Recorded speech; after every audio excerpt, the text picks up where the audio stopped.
Donald Trump cut billions of dollars from federal programs that funded small farmers. The same program that we got our grant through is no longer funded, and we've just been left to the winds. I don't have anything to say to Donald Trump. There's nothing I can say that he would even listen to. He's gonna look down on me like I'm a bug on the sidewalk or a piece of shit on his shoe. He doesn't care about people like me, you. My family's farmed for 100 years. You don't want to be the one that can't keep it going, you know. I am a Republican. I voted for this administration, but my patience is running thin. The closure of the Strait of Hormuz is causing prices to skyrocket. Things like diesel fuel and fertilizer. We're buying a little bit at a time. And sometimes we know that we've only got 2 weeks of fuel. So what has happened to us is not just the impact of 1 year. We have lost customers forever. They will never come back, because we're deemed an unreliable supplier. I'm paying 60% more for diesel fuel than I would have been paying 45 days ago. You got to have diesel for everything. You got diesel to this, to plant, to harvest. So diesel steadily going up like this, man, it affects us bad. You have no choice. You know, you've got to go ahead and buy it, no matter what the price is. There's going to be a lot of people that go out of business at the end of the year, either because they have to, or because they're tired of losing money. Farmers have already been struggling, with rising costs and even tariffs making things even harder. It's going to be the nail in the coffin for a number of farmers. It's just the straw that broke the camel's back. Trump says, you know, be patient. The farmer's going to be better than ever. Well, you better hurry up. Farmers across America helped propel Donald Trump back into the White House in November's election. And even in a state like deep blue California, which, by the way, produces over half of the food we consume here in the United States, those farmers in California also supported Donald Trump. Now, because of the Electoral College, their votes really don't matter all that much, but these farmers said, by God, I want Donald Trump up there. And a month and a half later, these very same farmers, according to a new report from Politico, are basically wetting their pants in fear because, oh God, Donald Trump's going to deport half of our workforce. They're acting like they've just discovered this, like this wasn't something that Donald Trump repeatedly said on the campaign trail, which he did.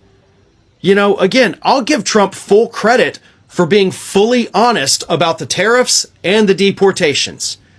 He never sugarcoated it. I mean, he lied about, you know, how it was going to help us. It's not going to help us. But in terms of what he was going to do, he was honest.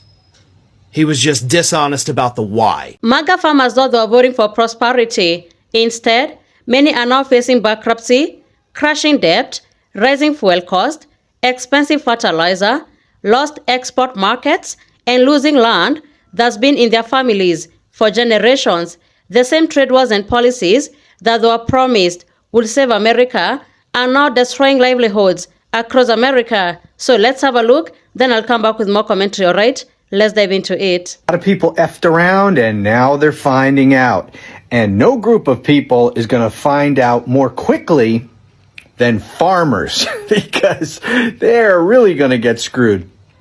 With the cutting of this USAID program, they're really going to get hit hard because what was that program, or is that program, that is not being operated as it's supposed to be because of Donald Trump giving complete control of the federal government to the billionaire who bought him, Elon Musk. Anyways, what was the purpose of that? The purpose was to provide humanitarian relief around the world. And a big part of that was providing food to desperate people around the world. And what we did through that program is purchase a lot of agricultural products produced by American farmers and then distribute those products around the world. Now that money is being withheld illegally, but it's being withheld, and farmers are not getting paid, and their products, their agricultural products, are no longer being purchased by the federal government. Trump has destroyed farming in America to the point where American farmers are now having to sell equipment to pay bills. They are getting crushed by Trump. Crop prices are crashing because they can't sell to the biggest markets, China, Mexico, Europe, due to Trump's tariffs. And equipment costs are skyrocketing because of Trump's steel and aluminum tariffs. So American farmers are now paying more to produce food they can't sell. And join us for more at culturalperspective.com, because this isn't random politics, it's cause and effect. The American political system creates a situation in which individuals with no experience, minimal education, and no specific knowledge can run for office, and at the same time creates a situation in which the most popular person, not the best person, gets elected, and which those running for office can lie without consequence. So it's no surprise that America is in serious trouble. American farmers overwhelmingly voted for Trump. They didn't get what they voted for because Trump lied to them. Layoffs are already picking up pace in the farming industry, and it's just a matter of time before we see a strong uptick in farmers losing their farms. What I don't understand is why so many farmers who are losing money and soon their farms, and so many workers who are laid off directly because of Trump's lies and policies, still support him. Trump says, be patient. The farmer's going to be better than ever. Well, you better hurry up. So that's a guy named Franz Rowland, and he's been farming for 40 years in Georgia. And it's really this next thing he said that just completely blew my mind. We've lost our market share, our trade to China. I don't know who dropped the ball in Washington to allow these prices, its trade to diminish like it has. But somebody dropped the ball. Somebody wasn't looking out for us. This dude is a soybean farmer and has been for 40 years. It's his life. It's his business. And he has no idea, literally no idea, why China won't buy our soybeans. Seriously. There's a 16-year-old kid somewhere scrubbing the bottom of a toilet in the back of a Hardee's that can tell you why China isn't buying our soybeans. How does a big-time soybean farmer not know that? And by the way, if you remember, they were supposed to start buying our soybeans again. They never did. They never did. Yeah. With that whole deal they made a few months ago where they fixed everything and they were like, okay, they're going to buy soybeans now. They still haven't yet bought any. I've talked a lot recently about how the billionaire and ownership class in this country is buying all the media, social media, all the TV stations, everything so they can completely control all the message. And that is exactly why a 40-year soybean farmer doesn't know why China isn't buying soybeans, because he's not watching the news. He's watching the, I don't know, Trump propaganda network. I don't know what he's watching. And he's literally trying to find anyone else in Washington, D.C. to blame for Donald Trump's trade war against China. And oh, by the way, China stopped buying our soybeans completely the first time Donald Trump was president because of a trade war. I have no idea how someone operates a business for 40 years and has absolutely no concept or idea of how your business is impacted by policies, whether they're local, county, state, or federal. That's literally the most important thing you need to know. I don't know what it is about this guy. I really want to feel bad for him, but I can't.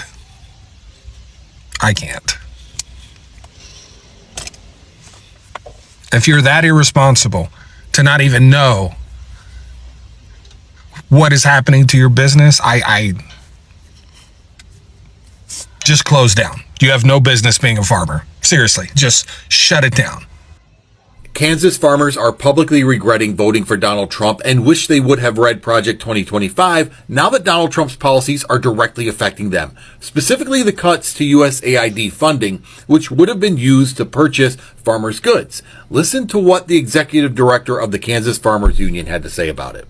There are a lot of people who are very concerned out there who voted for this administration, but they wrote it all down in Project 2025. I guess we should have paid a little closer attention to what was in that. Yeah, you probably should have. It's not as if people weren't warning you. It's not as if Kamala Harris went out every single day and warned Americans about Project 2025. But you believe the guy that can never tell the truth when he said, I know nothing about it. And now you're suffering, but the worst part is we're all suffering. There's hungry people around the world that are being affected by that funding cut. So yes, welcome to the find out phase. We're all here. Have a seat. Grab yourself some ramen. It's the only thing that's cheap anymore, and enjoy. Farmers and truck drivers and really anybody reliant on diesel is being forced into making tough decisions here in Iowa and across the country as this war continues to drag on. They tell me that they are being pushed in many cases to their very limits. You can't lose money year after year after year and keep the business going.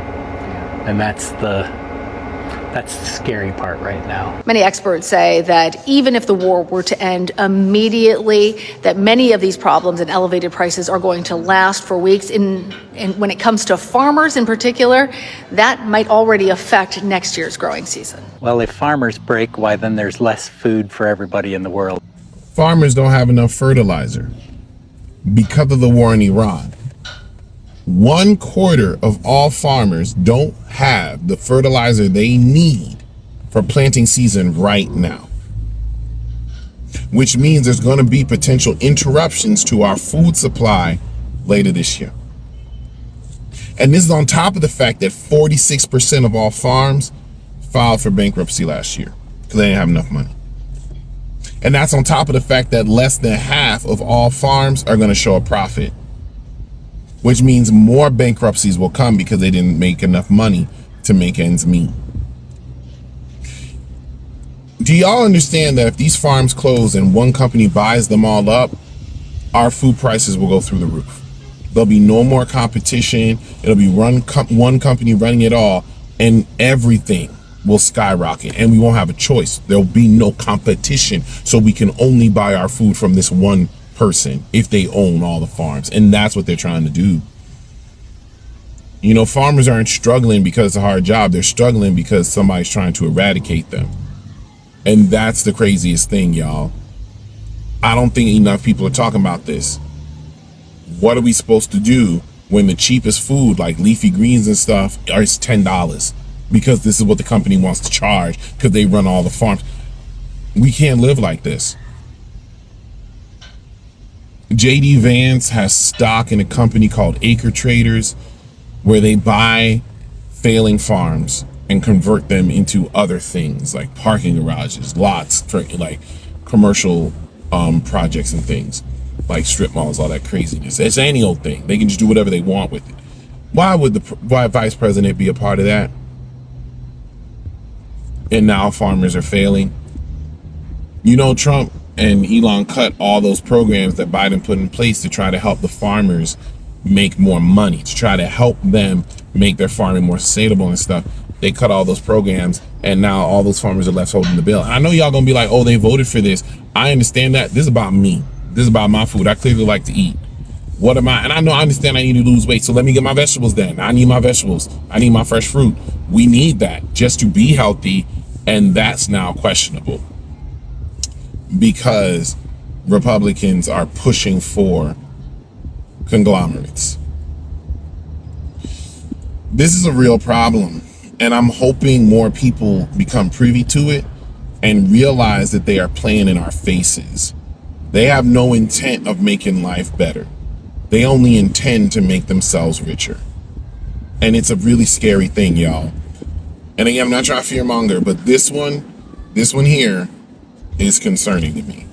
So we just got some bad news about America's farmers, and it's going to affect your grocery prices. It's from a newly released survey of over 5,700 farmers conducted by the American Farm Bureau. The survey's biggest takeaway is that 7 out of 10 American farmers now say they cannot afford all of the fertilizer they need for this planting season. Why? Trump's war and the Strait of Hormuz closure. They have sent fertilizer prices through the roof. Because remember, a meaningful percentage of the world's fertilizer components travel through the Strait of Hormuz. Nitrogen fertilizer prices are up more than 30%. Urea, a key crop nutrient, is up 47% in just the last 2 months. It's the worst in the South. Nearly 80% of farmers there can't afford what they need. And y'all, farmers are already struggling under Trump's economy. Look at this. 94% of respondents reported their financial situation has worsened or remained the same since last year. When farmers can't afford fertilizer, they plant less. When they plant less, food supplies tighten and prices go up for everyone at the grocery store. This is not a warning from the future. This report just came out. This is happening right now. And even if the strait does reopen soon, it's going to be too late for this planting season. Remember how Trump said he was going to lower your grocery prices on day one? Instead, his foreign policy blew up the global supply chain that American farmers depend on to feed you. And now we're all going to pay, literally. Farming is one of the hardest jobs in America, even the good times. So when the government policies start hitting farmers at once, the damage becomes devastating. For years, China was one of the biggest buyers of American soybeans, and the farmers depended on that export, But when Trump launched aggressive tariffs and trade wars, China retaliated from buying from other countries like Argentina and Brazil instead. And once those supply chains are gone, they don't just magically come overnight. They might take years, Trade wars sound exciting during the campaigns, but in reality, tariffs often become taxes paid for by the people and the businesses. Farmers were caught up in an economic global fight that they couldn't control. Now they got no buyers to buy their crops. Prices have dropped. Profits have disappeared. Debt started piling up. And on top of that, the war in Iran is making the fertilizer more expensive and driving diesel prices even higher. Farmers rely heavily on diesel to run tractors, irrigation system, to harvest, and to transport crops. Now they are paying more to grow food that they can't even sell. And that's a financial nightmare for many. Farmers are now saying they are being forced to sell equipment just to survive. Some are taking more loans, Some are watching generational farms collapse after decades of family ownership. And sadly, some are even committing suicide. And you see, behind every suicide number is someone who felt abandoned or even overwhelmed. And this is why elections do matter. Choices made at the ballot box, they affect real life, They show up in groceries, fuel prices, and so on. And now many farmers, they feel like they've been sacrificed politically, while the billionaires and the large corporations continue benefiting. And let's be honest, many MAGA voters voted are driven by emotion, identity, fear, and cultural resentment instead of policy. They could not vote for a female black president, And that's why many dismiss the warnings of the tariffs, trade wars, or economic instability because we are emotionally invested in the political identity Trump represented. But reality does not care about your political party, does not care about your political loyalty. Some thought they were voting to harm others, like the deportations, but eventually, harmful policies, they spread everywhere, and the consequences do not check your political party. The biggest lesson Americans are learning right now is that leadership matters, competence matters, and empathy matters, Choosing leaders should never be based purely on hate, anger, and culture wars, because when the campaign rallies end, ordinary people are the ones left paying the price. So thank you so much for tuning in. Be sure to like, subscribe, and share. Have a good one. I'll see you in the next video.